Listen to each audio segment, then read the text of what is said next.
So, Christine, floor is yours. Sure. My name is Christine Hultquist, and thank you all for coming out and exercising democracy. We're so close to Independence Day. I'm a person that pulls people together to do great things. Until March, I was the CEO of Vermont Electric Cooperative, the largest locally owned electric utility. My passion in life was demonstrating the electric grid could solve climate change. When I left, we were 96% carbon free. We were offering incentives for people to move away from fossil fuel heating, cooling, and transportation. And we did that for 5 years without a rate increase. Essentially proving you can solve climate change and it does not need to cost more money. But if I look at the events of the past 2 years, this is why I'm running. I should tell you I love Vermont. In my 40 plus years here, I've done everything from the school board, the mental health board, the economic development board. But the politics of division that our governor has carried out is not the Vermont I love. And some of the things I do for Vermont is rural economic development, which would include connecting every home business with fiber, continue to move us towards single-payer health care, accelerate the work we're doing on climate change, as well as ensure every child gets a quality public education. And I will tell you, I sit before you as a proud transgender woman and the first CEO in the nation to transition on the job, and Vermont welcomed me with open arms.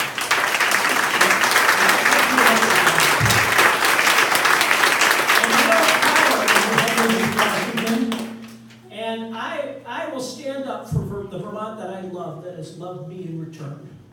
Thank you.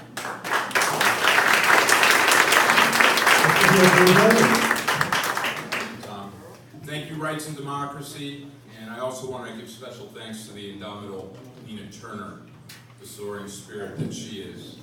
I want to thank her for laying down her footsteps for the rest of us to follow. Footsteps not in shifting sands, but stones set for all times. My name is James Ellers, and I'm running for each one of you. Why? Because as Nina says, all that we love is on the line. As a veteran, I was willing to sacrifice my life in service to our nation. Now I'm called, yet again, to give this time in service to you, my fellow Vermonters, we the people.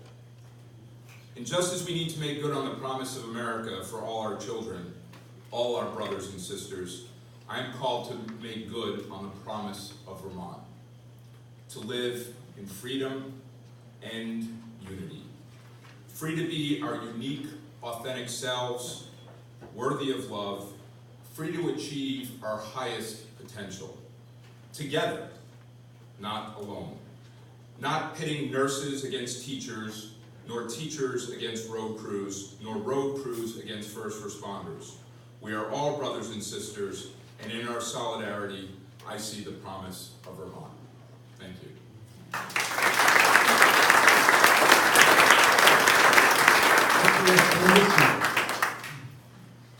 I'm Brenda Siegel. I'm a low-income single mom, and about a year and a half ago, I started doing some informal research to find out how well I'm reflected in our government. What I found out, of course, is that I'm not.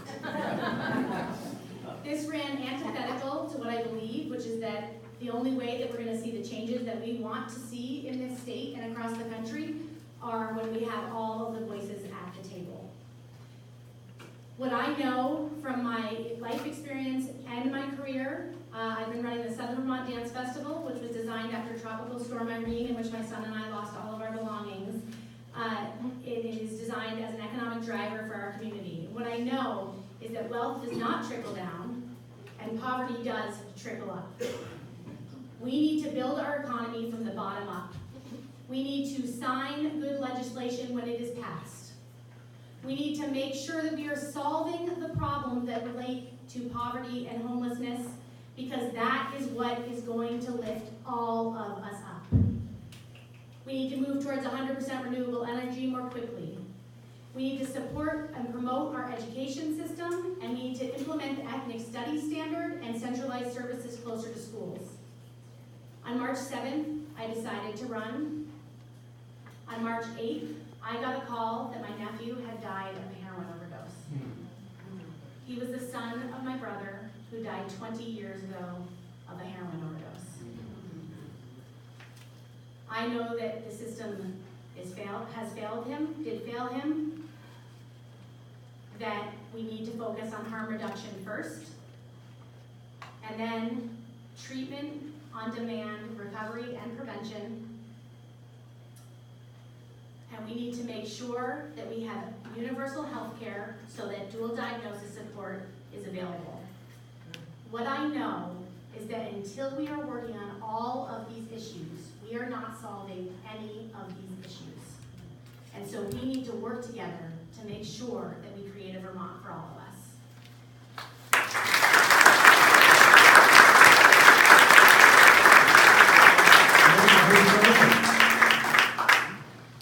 I'm Ethan Sonneborn. I'm from Bristol. I'm running for governor because I understand that the issues we face in Vermont, they're not abstract. They all connect and they all mean something. We have to work on engaging our communities in the process so they can tell their government what they need. We have to talk about issues that really matter to people. We can't focus on political expediency. We have to be willing to understand that we have to go to these communities and have tough conversations about what really matters. And I think that when it comes down to it, government's job is to make people's lives better.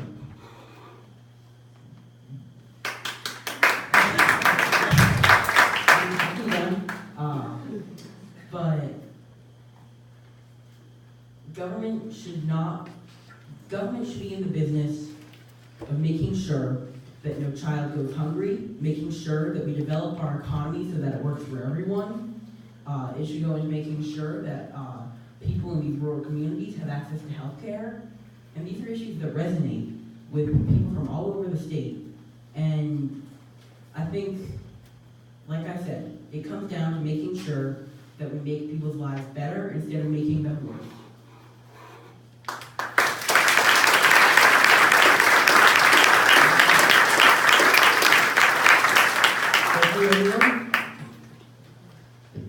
Just gonna leave this in here because it's hard to get in. All right, so while you're all thinking of, spending a little more time thinking of your questions, again, I'm more than happy to take your index cards. I do have a few questions for all of you. I think we'll work our way down the line, then James can go first, but is that fair enough for everybody?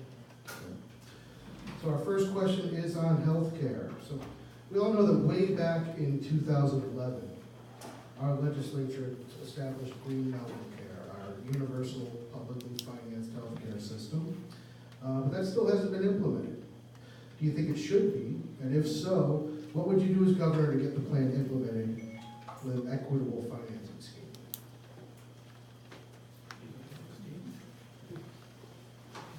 I will talk about from the healthcare. We made some progress in the state, and we actually did a pretty good job. But we got in trouble because we're a small state. But there are many large states who want to accomplish single-payer healthcare. But the thing we can immediately do is implement and carry out the primary care bill that the legislature passed this year, that the legislature was looking at passing, but they were afraid that the governor would veto it. I would certainly sign that bill. What you heard was that it was going to cost 1.5% on payroll. But I know in the company I ran, it would have saved us 1%. And that 0.5% would have been much made up for because of the fact that people immediately go to their primary care provider. So that makes a lot of financial sense immediately. But I would also work very closely with all the other states because there are a lot of federal regulations that are holding us back.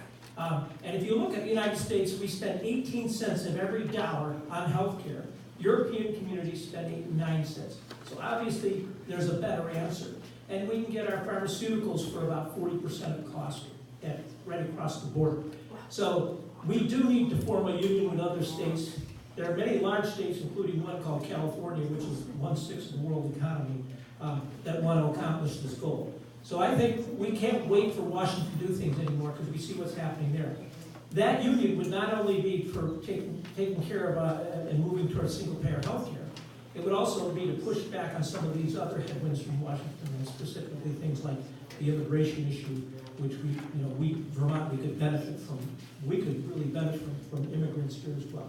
So I think we need to have a comprehensive solution by working closely with the other states, because we aren't going to be able to solve it ourselves, but we can certainly get it solved. And I think nobody should take no for an answer. You should know I don't take no for an answer.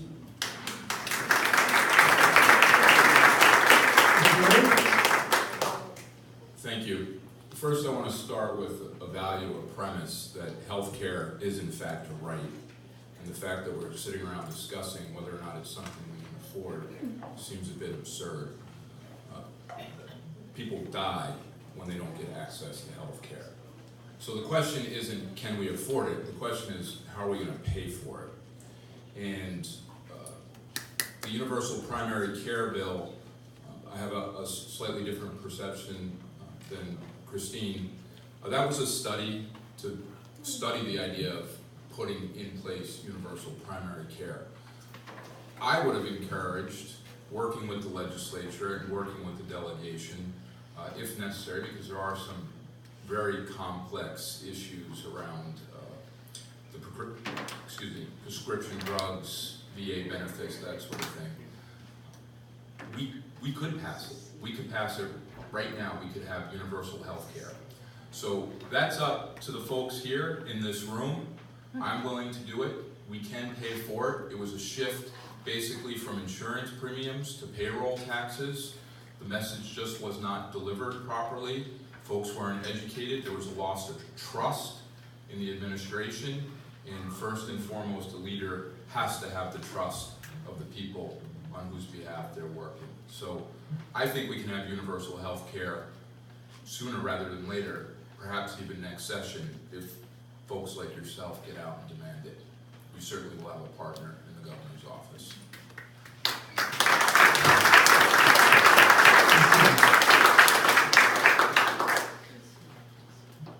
Act 48 needs to be fully funded. That's universal health care. That health care is a human right. If we need to start with primary care, that's fine, but we need to get to universal health care, and we need to figure out how to fund it. That's essential. I stood before you all with Rights and Democracy over a year ago now, and in Bennington, and spoke about my own struggle with my complicated issues I've had in my past. I got better because I had private insurance. Had I not had private insurance, I would not have gotten better. That is unacceptable. We have to fund this. I don't buy that we couldn't have done it before. I believe that it was let go of unnecessarily by the previous governor. We need to sit down and figure out how to fund these kinds of things. One thing that we can do is tax and regulate cannabis. The conservative estimate of money that comes in is of revenue is $25 million. We can take a portion of that and put it towards the opioid epidemic, and we can take a portion of that and put it towards healthcare, or begin to develop an endowment so that we can get to where we do universal healthcare. This is an essential piece of human rights. It's also an essential piece of our economy, because our economy grows when we are healthy, when we have a strong tax base. We don't have a strong tax base if we don't have what we need to be healthy and grow.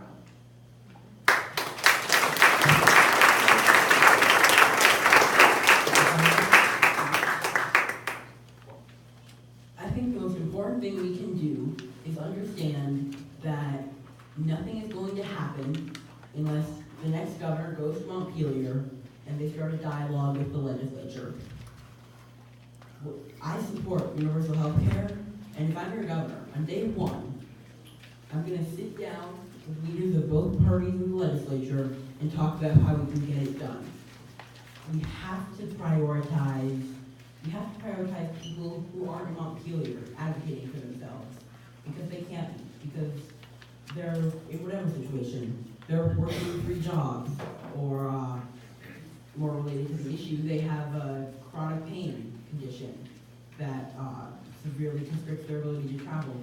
But What's important is that the people that are being put first in any discussion about universal health care are the people who need it. We should have universal health care. It should be fully funded, and I'm willing to take whatever steps are necessary in order to get there.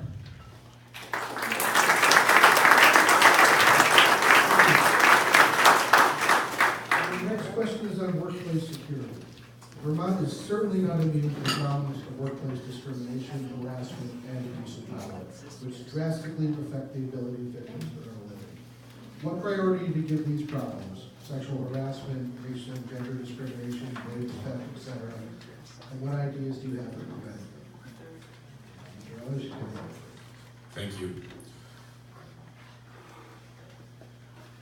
Any injustice in the workplace or elsewhere is the role of the government to step in and ensure that people are treated equally and fairly.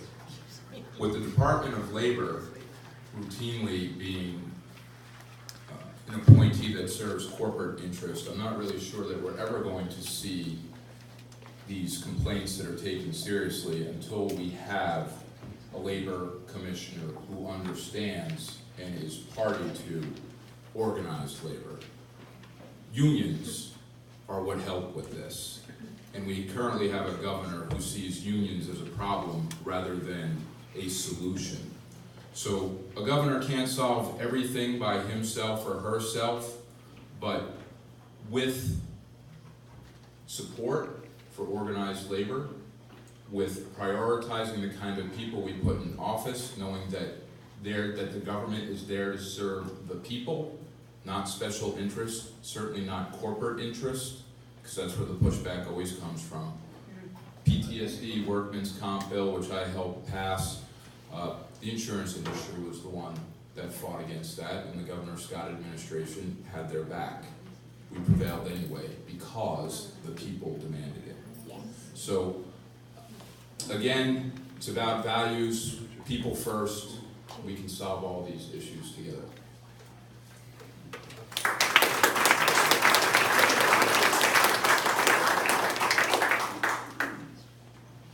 About priorities, not one of those issues is more important than the other. They're all essential. The issues that we're talking about here are issues that actually, we're stepping on the backs of people that are marginalized or that struggle or are working class. We working people, we are stepping on their backs instead of protecting them and solving their problems. This is a union issue, but it's also a systemic issue and a societal issue. And Phil Scott just signed S5, which was the systemic racism bill, yesterday.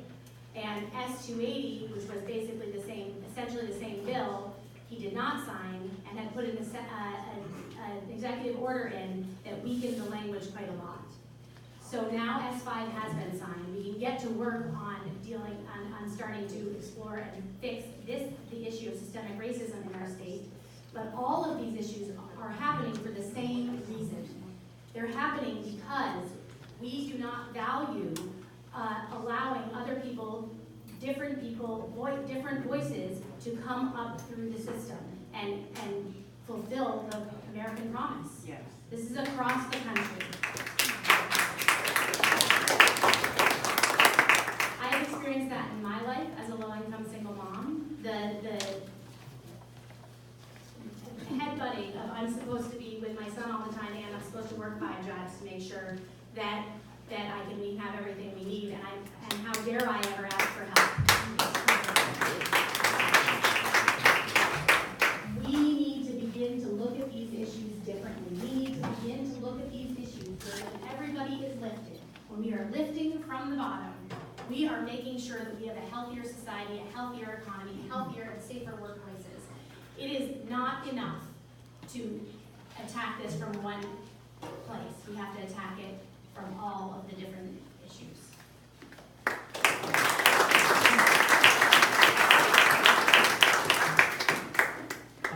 First off, I agree with everything that's been said. I'd like to add this.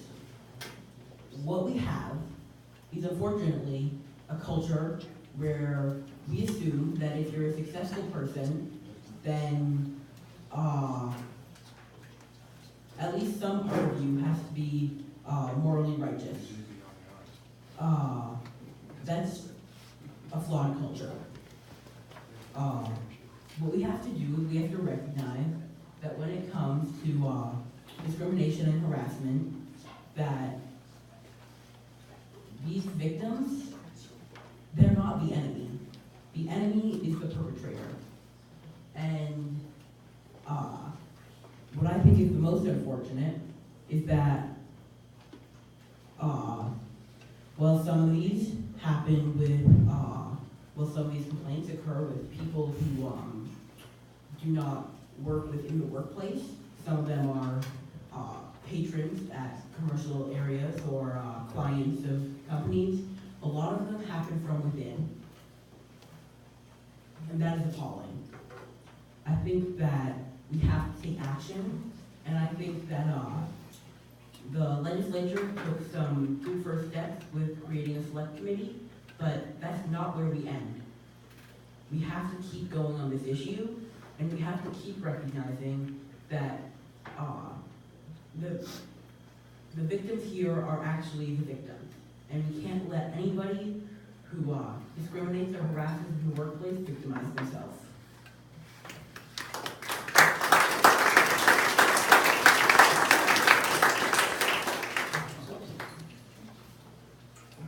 Our third question here is, I'm sorry. So I'm going to tell you a story. I had two wonderful parents. My father was a great engineer. My mom was a social activist. When I was 13 years old, she took me to Easter Mass in Syracuse, New York. We lived about 20 miles north in pretty much an all-white community. Afterwards, I asked her, I said, geez, Mom, why'd you take me here? Because I saw all these people that were different. And there were street people there. And she said, well, because I wanted you to know that our community is not necessarily representative of God's community. What you're seeing here is representative of God's community. And then I will also tell you that when I transitioned, although I consider myself pretty advanced at understanding gender issues, it's one thing to know them, it's the other thing to experience it. So within like the first week after I transitioned, a stranger on the street told me to smile. And I was like, they told me to smile for. So the point is, implicit bias is very difficult for people to understand. But we can put the measures in place to expose it. And I do believe people have good intent. 95% of people want to get up and do a good job. But when it comes to policing, our policing, our state employees, and our education system, I would make sure we have a reporting system that shows how discipline is applied from a standpoint of how each marginalized community versus the general population, and put education in place in our schools and in our workplaces in order to educate people on how to improve those. And I would also have citizen oversight boards who would be able to monitor that data and provide and review corrective actions in order to get that. And every company should have a whistleblower policy. We had one in our company where you call an outside party, including if the CEO is violating. You have third independent parties that can report on this. We've got to make that part of our infrastructure as well.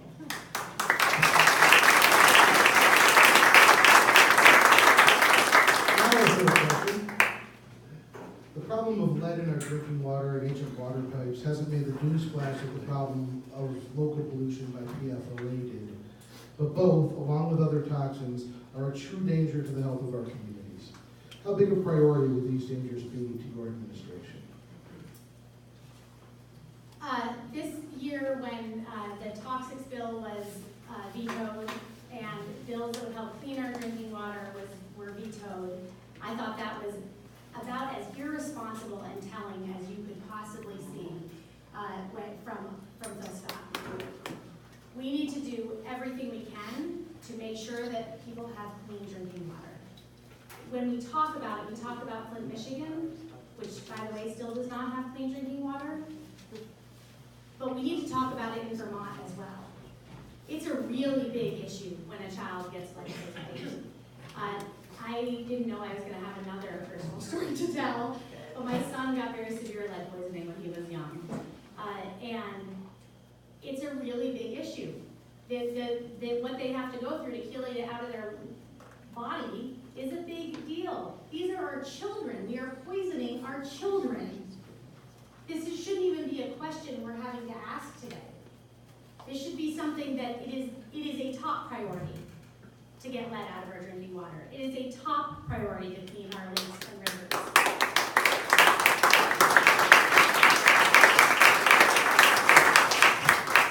These are human beings. We don't have a different choice. This is the choice we have.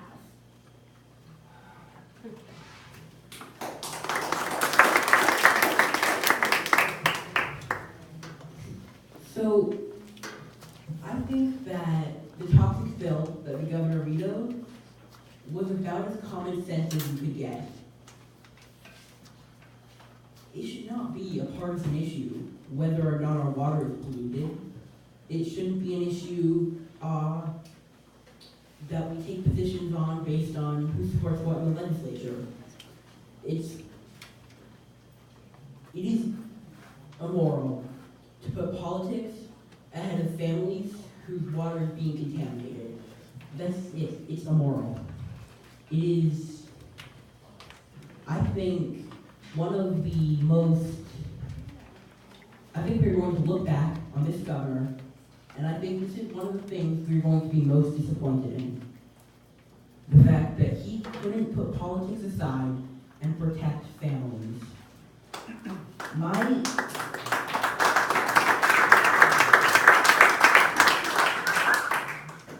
My generation is one that's going to have to deal with this issue. I wish we didn't have to, but if our leaders won't take action, then the governor and those who supported his decision are leaving that on the shoulders of my generation. And we shouldn't be okay with that, and we should elect a new governor who would prevent families from being poisoned.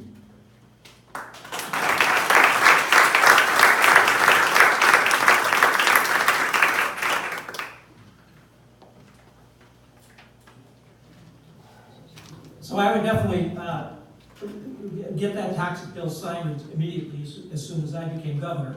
But in the longer term, when you talk about water quality, we have, Beth Pierce, our state treasurer, has written a really good plan about how to address the waterway, 94% of the waterways of the state, and it's going to require $25 billion in funding. But I want to talk about strategic investments. Well, that's a strategic investment because one dollar invested today will save $3 in the long term by funding that program. And we can fund that program, plus when addressing some of our local water issues, we can fund that as well. And I think a good leader talks about how it's going to get funded. And I will tell you that the ACLU has a great plan to bring the prisoners back to the state and cut the prison population in half. And that, right now, we spend about $140 million on a prison. That frees up $70 million to do some things. First of all, address the water quality issues as well as to make investments in our mental health systems.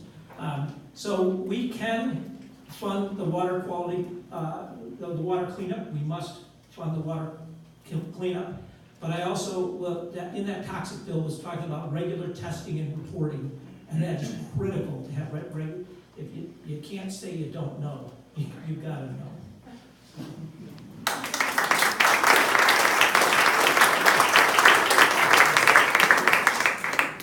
Is this 2 minutes? First, I want to recognize Senator Campion in the back of the room for his leadership on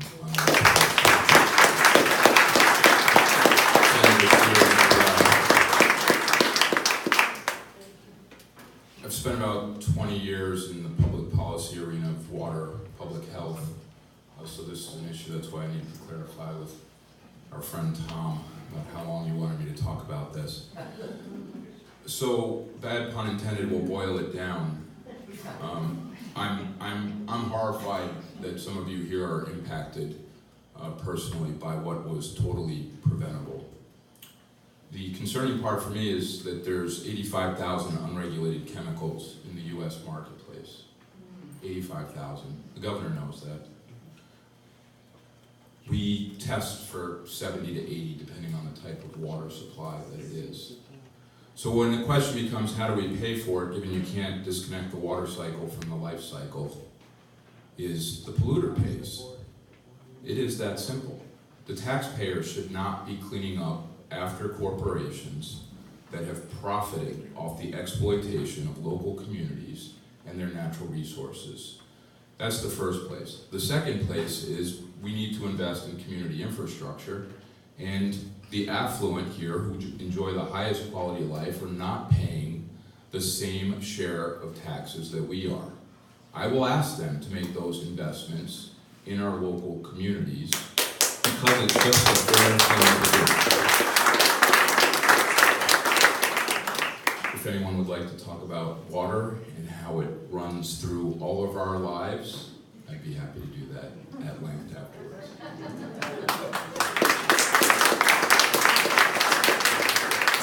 Senator Scott there on the end, would you like to say anything about the FOA and He's all dry.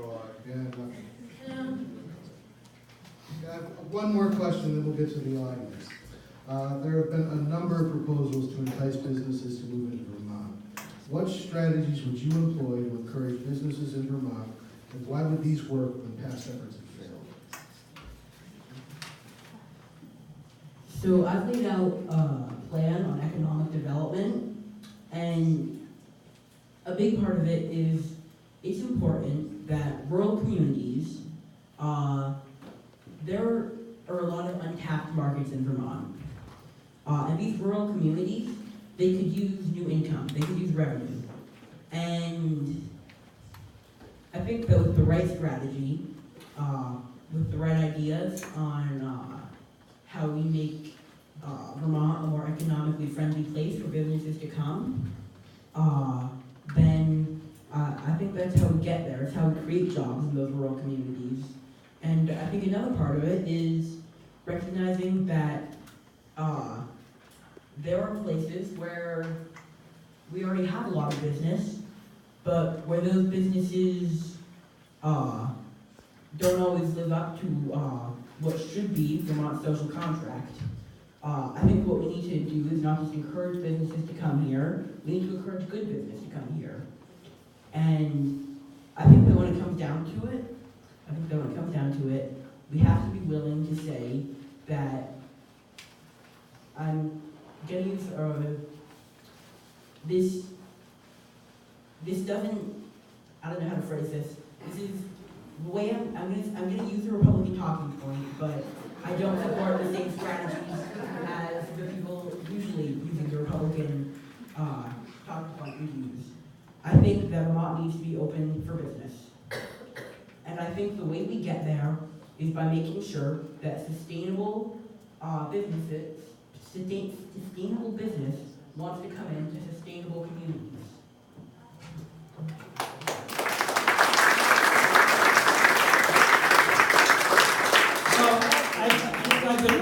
At the national level, we've been examining this for quite a long time now.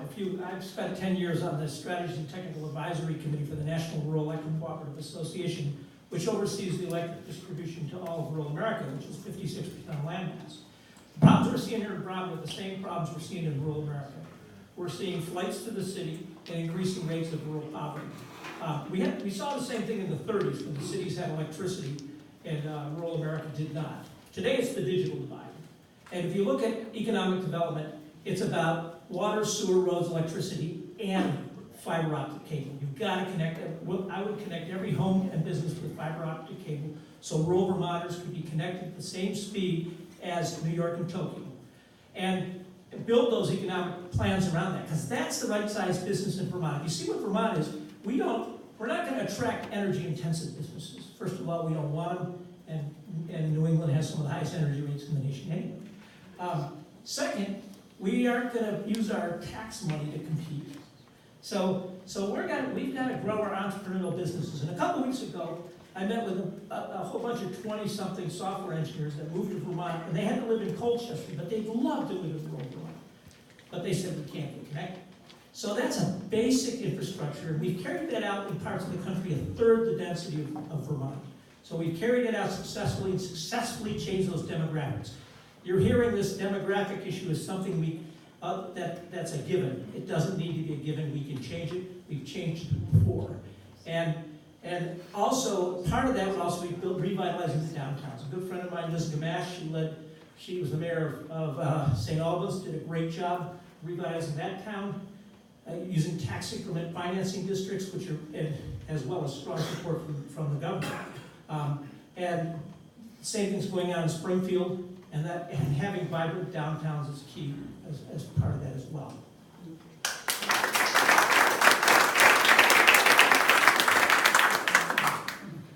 For those of you that aren't word nerds like myself, I'm going to start with the root eco, French stemming from the Greek oikos, which means home.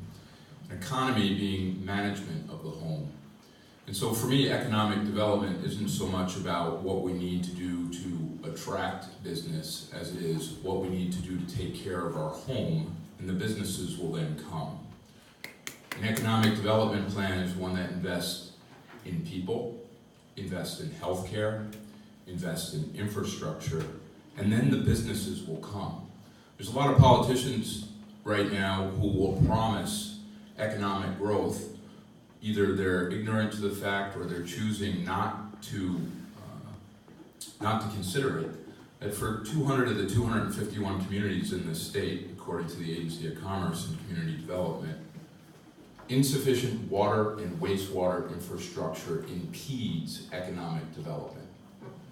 So we as a state, until we are willing to partner, until there's a governor who sees communities as partners, not as enemies in some standoff around school financing, we will not have an economy that protects people and the planet. And I'm willing to do that for you because at the end of the day, the economy, it's how we manage our home. And we're not doing a very good job if we let people come in here and exploit fellow Vermonters and exploit our natural resources for short-term profits. Bravo! Bravo!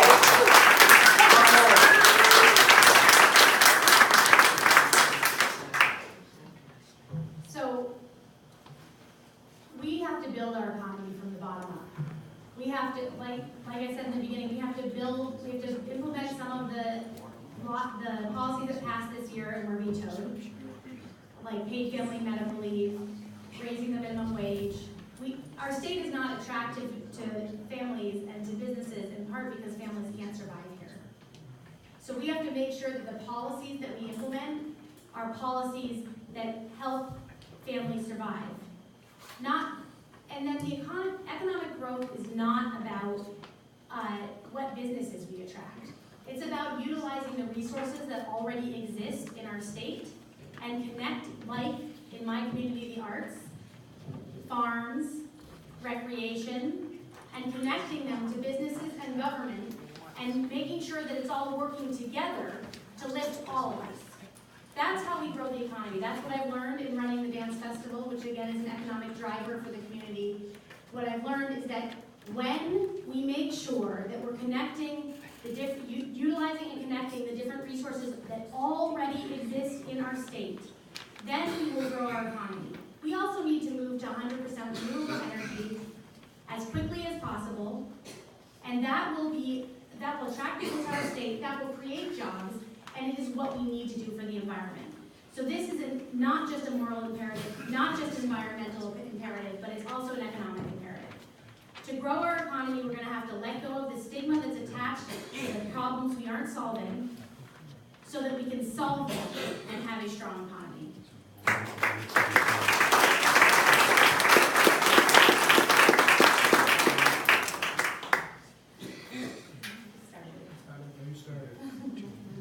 All right, it's audience question time. Okay.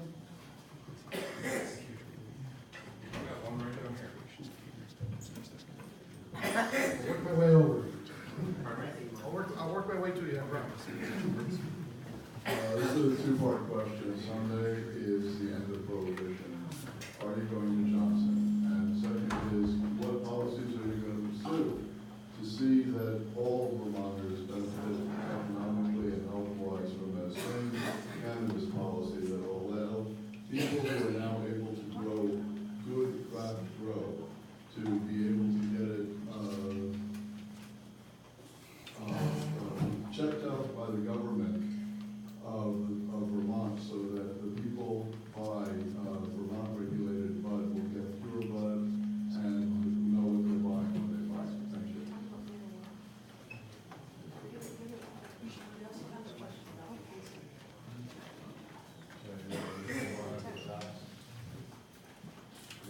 Yeah, actually, we'll combine the questions about taxing and the questions.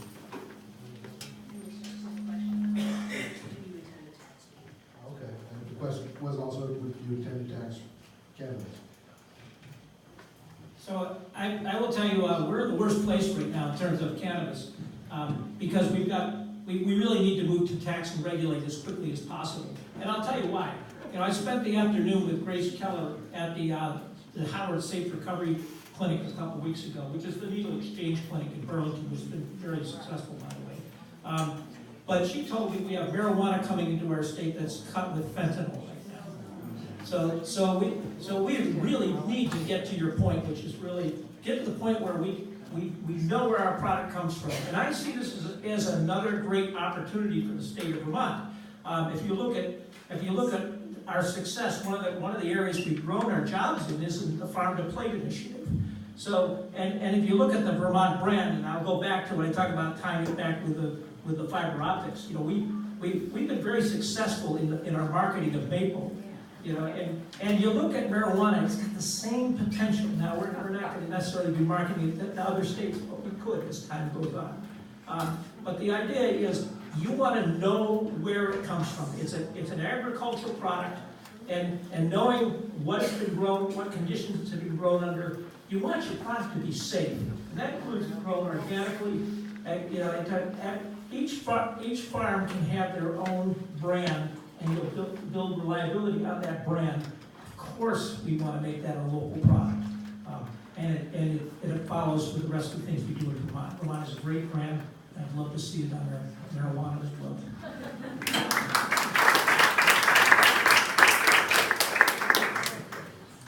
Michael, I will not be able to join you in Johnson on Sunday. I did hear it was going on, however. Our team will be ably represented, so you won't get lonely. You and I have talked about this at length, and you know that I firmly support the idea of legalization and have stepping off where Christine left as far as the worst place of only people who can grow it have access to it. It creates a situation that is untenable for people who don't consider themselves Johnny Appleseed and don't have a grow light system. So, yeah, exactly. So the issue of the revenue, of course, if we're going to regulate something, we're going to tax it because there has to be a way to fund the enforcement of the regulation. I'm not as optimistic as perhaps some of my colleagues are up here that it's going to be this windfall of money that we're going to use to fund all these other activities. I think, in fact, whatever we raise will be needed for education and enforcement, and ultimately, you know, the Vermont brand, excuse me, implies a lot of things that are all interconnected. So that means water quality, it means dignified wages, it means protecting workers' rights, human rights, all of that are tied together. So right now we have industries that are making money for the state, but at the same time are exploiting our local resources and people. So I look forward to working with you and other experts in crafting the policy that gets it right, because right now the medical marijuana fund is being raided, and that money is being sent to the general fund.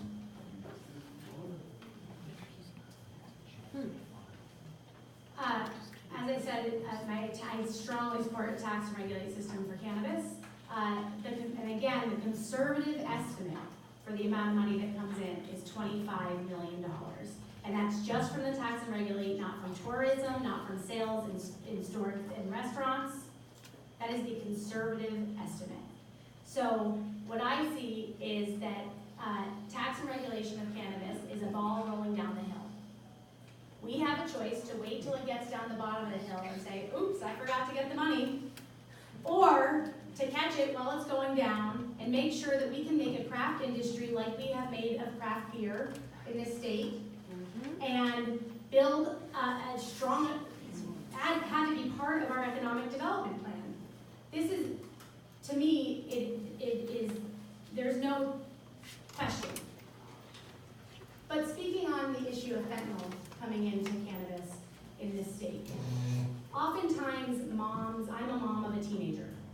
moms of teenagers or parents of teenagers will tell me that they don't want it to be legal because then their kids will get it easily.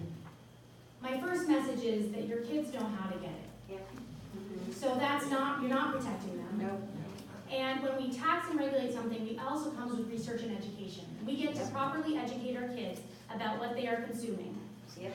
And then we have a much better chance at them not then connecting it to heroin and saying, oh, it couldn't be that bad, they said marijuana was bad, right? And started using heroin. Also, that fentanyl is often not deadly, though sometimes is, and it's designed to get our children hooked on opiates. Yep. So we need to tax and regulate it. It is imperative that we tax and regulate it. There is absolutely no choice about that. And then we just have to decide how we're going to do it. And that's working with experts to make sure that we come up with the best plan.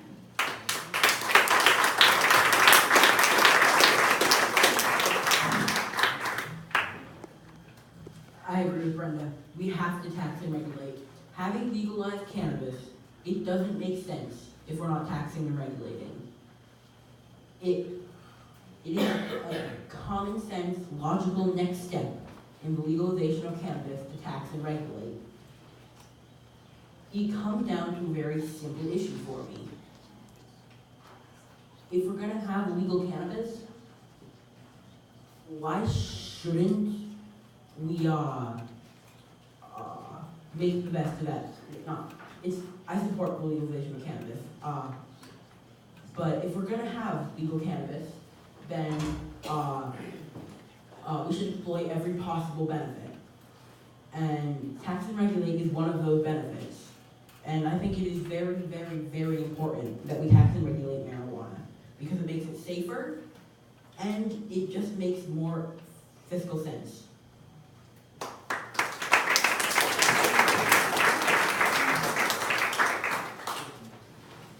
Yeah, promised? You're a good man. I don't care what they say about you. Good evening. My name is Jim Carroll. I'm a selectman in Bennington. And first of all, I want to thank you on behalf of the people of Bennington for coming here, and especially you, and tell me, took some real stones to do what you're doing. Thank you. You may not think so, but man, you're well spoken, and you're just going to get better. And I look Thank forward to seeing your name on it. Anyway, the question for all four of you, as I hope you well know, the governor of the state of Vermont has executive power to write an executive order. So on your first day in office, what policy would you reverse or amend or change to make Vermont a better place by executive order? Okay. I lost track of whose turn it is.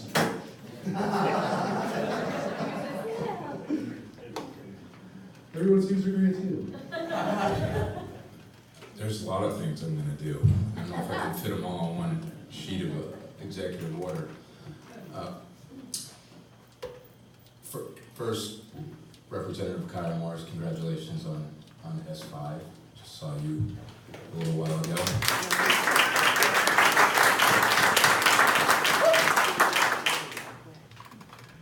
There's so many things to do. Dignified wages is where I think everything starts. And this is not something the government has the executive authority to do. But if we required every franchise, major corporation operating in this state to pay people not a minimum wage that doesn't meet basic needs, but a wage that is a livable wage, there would be tax relief for people. There would be increased opportunity for small business in the state. And we would get out of the business of providing corporate welfare to companies that operate here, and as you pointed out, Michael, the value of our brand, who take advantage of that brand worldwide. So perhaps it's within the governor's authority. I haven't checked with legal counsel yet, Maybe the end run there is anybody who's employing the Vermont brand has to pay dignified wages. But for me, it all comes to income equality, addressing income inequality and what that does to perpetuate the poverty that exists in this state, particularly for single parents. It's immoral, especially when you consider that some of the biggest corporations operating here are producing record profit years and paying out very generous dividends. So I've been told to stop.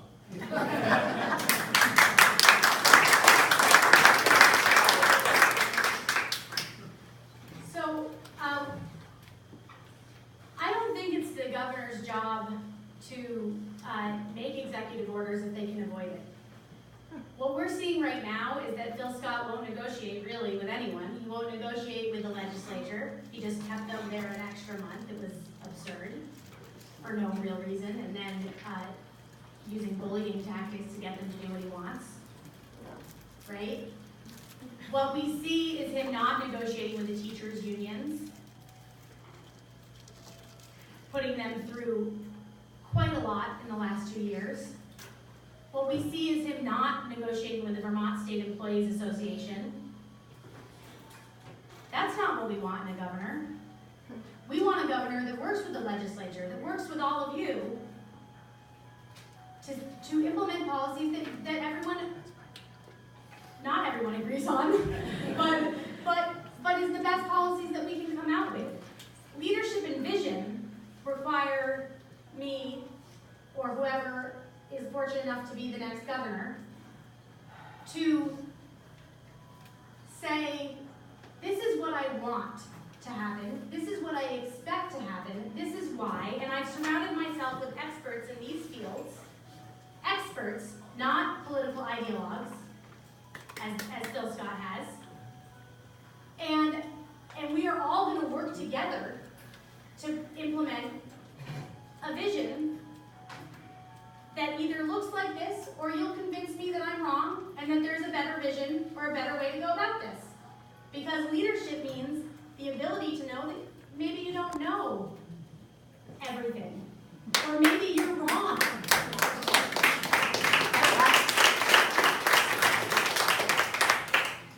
What we're seeing right now is a leader that would love to sign executive orders and do whatever he wants and disregard the state, all the people in this state and the legislature. What we want is a leader that works with all of us to create a better future for Vermont.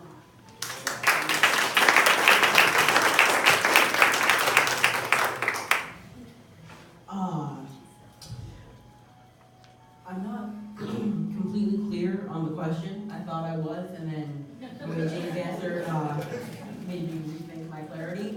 Was the question if... Let me explain to you, if I may. Sure, my question is just, are you referring specifically to, is the question if I could do anything unilaterally, what would I do, or is the question what would I do within the constraints of an executive order? Let me tell you how an executive order works. You can't change the law, but if there's a policy that says that people can't wear red shirts on a Friday, you say, no, they can wear a red shirt any day they want. That's what an executive order allows you to do. So it would be a policy matter. Okay, so that answers my question.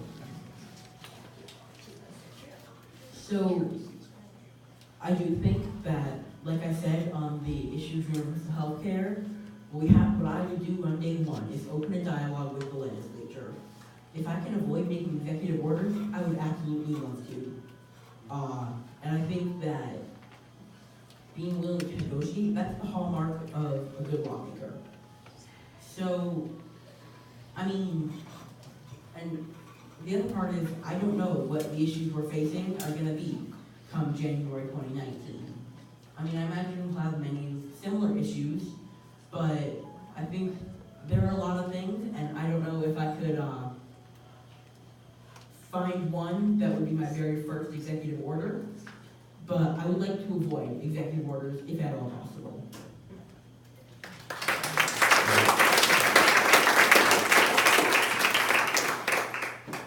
You know, I want to point out that we have a governor right now that's focused on division rather than solidarity and unity. And the executive order struck me as command and control management. And command and control is great for fire and power outages, but it's not what you ought to be, running a state on. I think the legislature, you can see what the legislature has done this year. They've done some pretty remarkable things, and they were vetoed by the governor. So I don't think that in this state, I have a lot of faith in the people in the state, the legislature of the state, that we are going to do the right thing. And the leader's job is to pull people together to do great things. And I will tell you, I have seen the power of greatness in when people pull together to do great things. So I think, if we look at the governor who I'll use education as an example, barking orders out of Montpelier, coming up with arbitrary metrics, and then beating up the intelligence of your school boards and your teachers is not the way to get things done. The way to get things done is to get down in the trenches and work the solution. Best solutions come from the bottom up. When you engage people, they will give you their emotional commitment. And the Harvard data shows that a highly engaged person will produce 6 times what a highly disengaged person will. An engaged person will produce 3 times what a disengaged person is. So emotional commitment is the most important thing a leader can get. So I would be very reluctant to be signing an executive order. If I thought we had some wholly unjust things that were happening in this state, that's where I would resort to an executive order. We have things for us, it's about improvement. Vermont's a great state. We've led in civil rights ever since the beginning of time. We've also led in environmental issues. We aren't broken.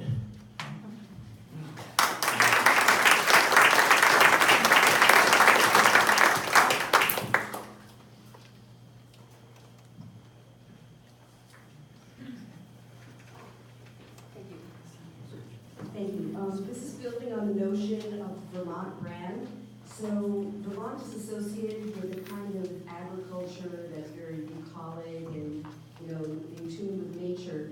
However, at this point, our biggest crop is GMO corn, which is fed to dairy cattle. So I would love to know what all you candidates would say in terms of what can be done to promote an agriculture which would serve people, consumers, farmers, the environment, and our wildlife. Thank you.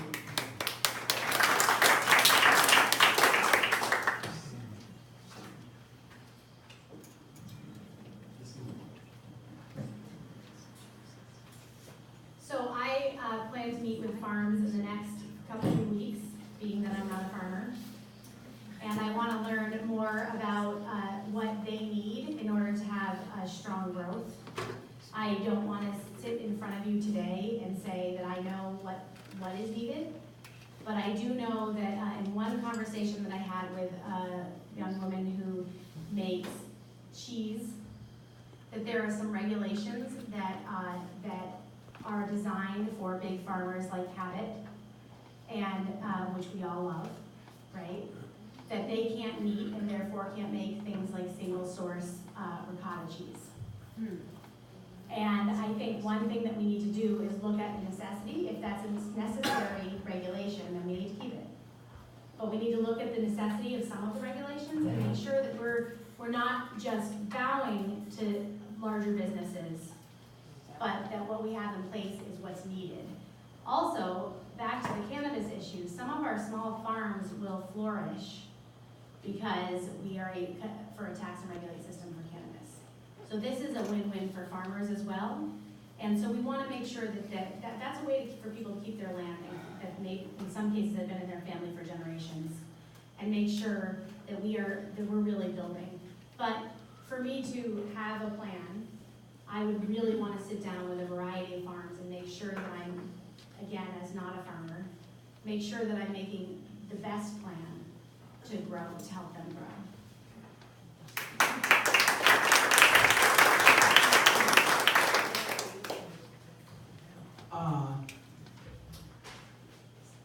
I, along with Brenda, am not a farmer. I'm not sure how articulately I can address your question, but I would like to say this, that we do need to understand that a big part of Vermont's economy is built around small farms. And it's important that we balance the fiscal needs of those small farms with the needs of the communities they're in for sustainability and public health. And on the long list of things I'm not, GMO expert is on that list. And so I can't speak to the technicalities of GMOs, but I can tell you this, that I think GMO labeling is probably the most common sense thing that took the most amount of effort that Vermont has done in modern history.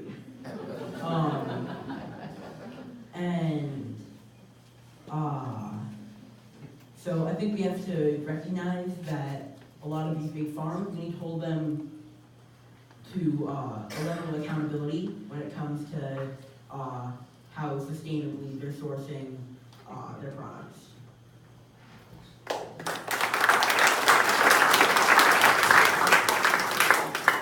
So I am very concerned about our seed monoculture. You know, with the Bayer acquiring Monsanto, you know, we can see what's happening globally. I believe that this is a very dangerous place for humankind. I think this is where, again, you know, we represent 0.2% of the nation's population. So our success will be, and I think you should expect this from your governor, who should be a leader, to pull other states together to work these issues, because we know we're not going to get those solutions coming out of Washington. But the states, there are some very large states, including California, which is 1/6 of the world's gross domestic product comes out of California, that we can pull together to push to get these changes. But we're in a very dangerous place, obviously. But you've got to have a governor who's going to fight and fight hard for our future. And that future concerns me with where we're headed with our monoculture and seeds. I would also say that we also want to give the farmers an opportunity to move away from things like dairy. You know, we're producing 30% more milk than we did in the 60s. And of course, there are success stories, like if you look at Hardwick and what they're doing in terms of processing and providing co-op processing for farmers' products. We can give the farmers the opportunity to move to value-added products. And again, it goes back to the Vermont brand. You know, instead of, a farmer may not, you've got a lot of risk by growing one crop, and depending on the weather. So, but I'll use blueberries as an example. If you move to blueberries and you sell finished products, you know, farmers sell these blueberry jam globally with the Vermont brand on it, and people know where it comes from, with us labeling what's within our power, that will sell, and it will help bring our farmers out of the poverty that they're facing today.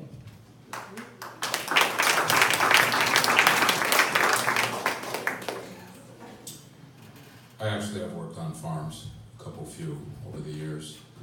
And this gets to the executive order question again. Next time, I'd like a little bit more time to maybe think and gather in people's opinions on such lofty ideas, but your question prompted the idea of what would I do in response to the opportunity to write an executive order. And unlike my colleagues, I am interested in writing executive orders, especially when the future of our planet and the health of Vermonters is at stake. And GMO corn, in and of itself, isn't the issue, it's the pesticide applications involved in the production of GMO corn. So the governor has the authority through the Agency of Agriculture. We can't ban it. That brings into all other sorts of national interstate commerce issues.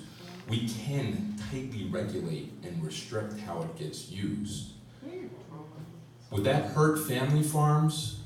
Not so much. It's going to hurt the large corporate industrial dairy that operates in the state that hardly looks like a farm any longer. They're abusive to undocumented labor. They abuse the livestock. They pollute our water, which is now becoming a taxpayer issue. And at the end of the day, they're taking those profits, and in the case of Unilever, they don't even stay here. So instead, we've been sending farmers suicide prevention notices. So food hubs, partnership, investment in organic agriculture. I worked on organic vegetable farms actually with the current Speaker of the House and the current Lieutenant Governor some 20 years ago. Don't hold that against me. That's how we do it.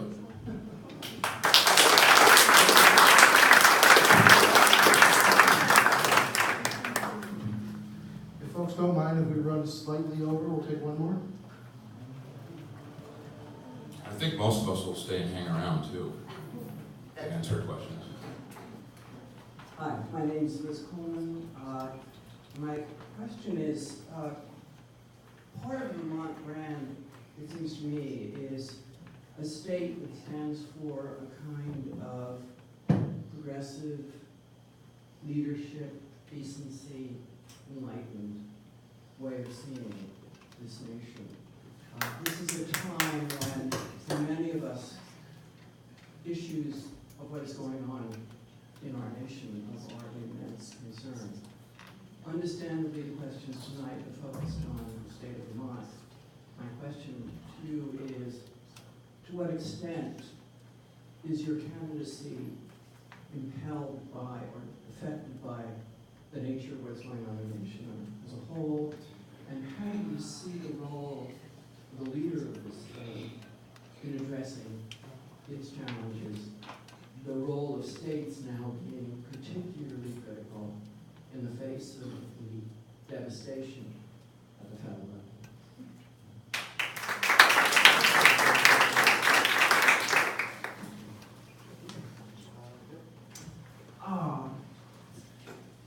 That's an excellent question, and it's one I thought a lot about. So, in Vermont, we've had a lot of our officials delve into what's happening all over our country. Attorney General Donovan has been a very strong force in representing Vermont in court and talking about how national policies are affecting Vermonters.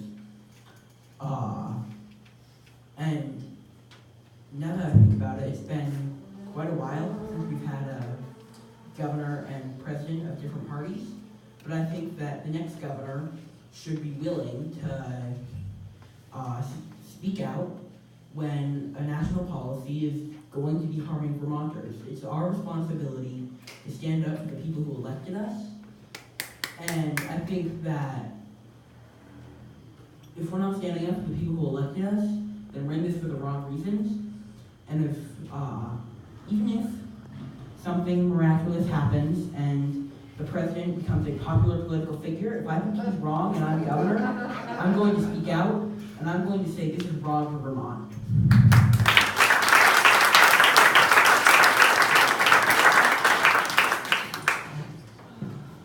So I love Vermont.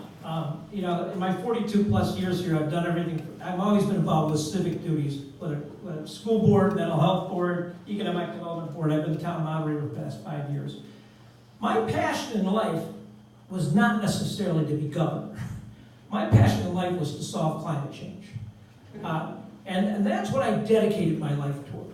And with that, I've traveled nationally and internationally because I have a good reputation on climate change and innovation. And I will tell you, one of the things I love is coming back to Vermont because we, despite our differences, always pulled together. But what I've witnessed the past 2 years from the governor's office has been, it appears to me to be part of the same, it's national politics light, but it's definitely impacted us. When I see a governor that's focused on the politics of division versus unity and solidarity, that's not the Vermont I know and love. So I'm committed to bringing our leadership at the governor's office back to this collaborative and loving leadership. And you should know that I don't take the easy route. You know, I'm not a person that cowers in the face of challenges. And I assure you, at least running for governor is not the biggest challenge that I've personally faced.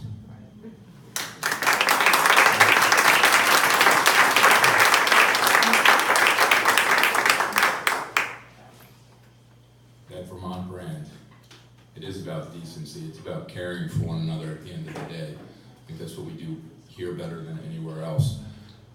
Trump can be a huge distraction. We certainly see that. I first came across the idea of who that person might be in the 1980s when I was on my way to being a naval officer. In one fell swoop, he basically degraded women and Vietnam veterans by referring to his behavior as his own personal Vietnam. I thought that was the last I was going to hear from that guy. But then here he shows up in the Republican Party. And so that's my concern is the system that's giving rise, this trickle-down philosophy that greed is good and that profit matters above all else.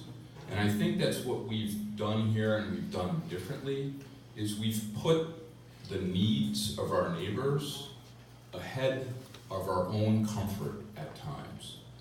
And so Trump will come and go. The question is going to be how much damage he does. But there's Pence behind him and a whole other flock of people who think like they do, that we're all just a labor force. And at the end of the day, Governor Scott shares those same philosophies of exploitation. And so, as governor, empowered by Vermonters, I will continue to advocate on behalf of people and planet, always putting people first. And Trump, yeah, we look forward to that. We look forward to getting that stain out of the history books.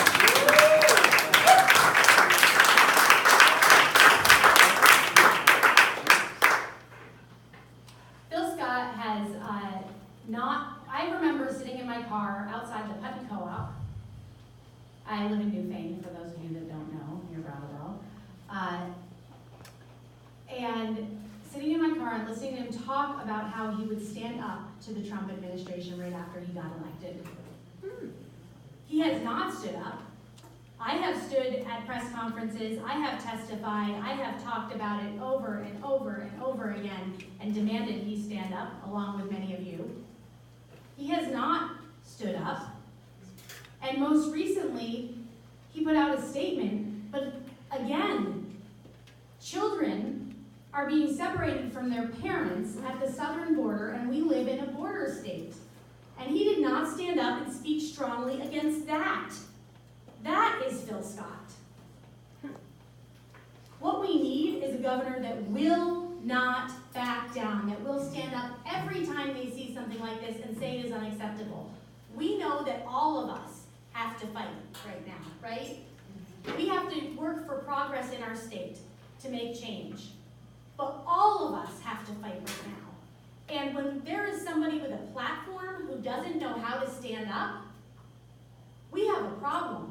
If you have a platform, if we're candidates and we have a platform, we should be speaking out at every chance we can against atrocities to human rights in this country, in this state.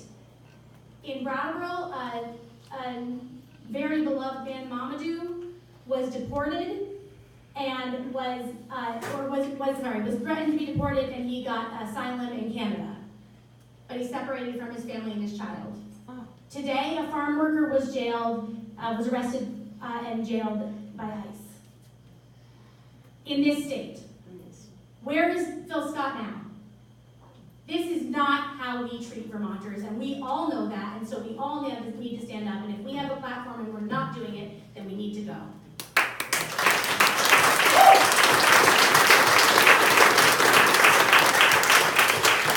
In just a few short months, one of these individuals is going to have the opportunity to help Phil Scott make a very short list that of one-term Vermont governors.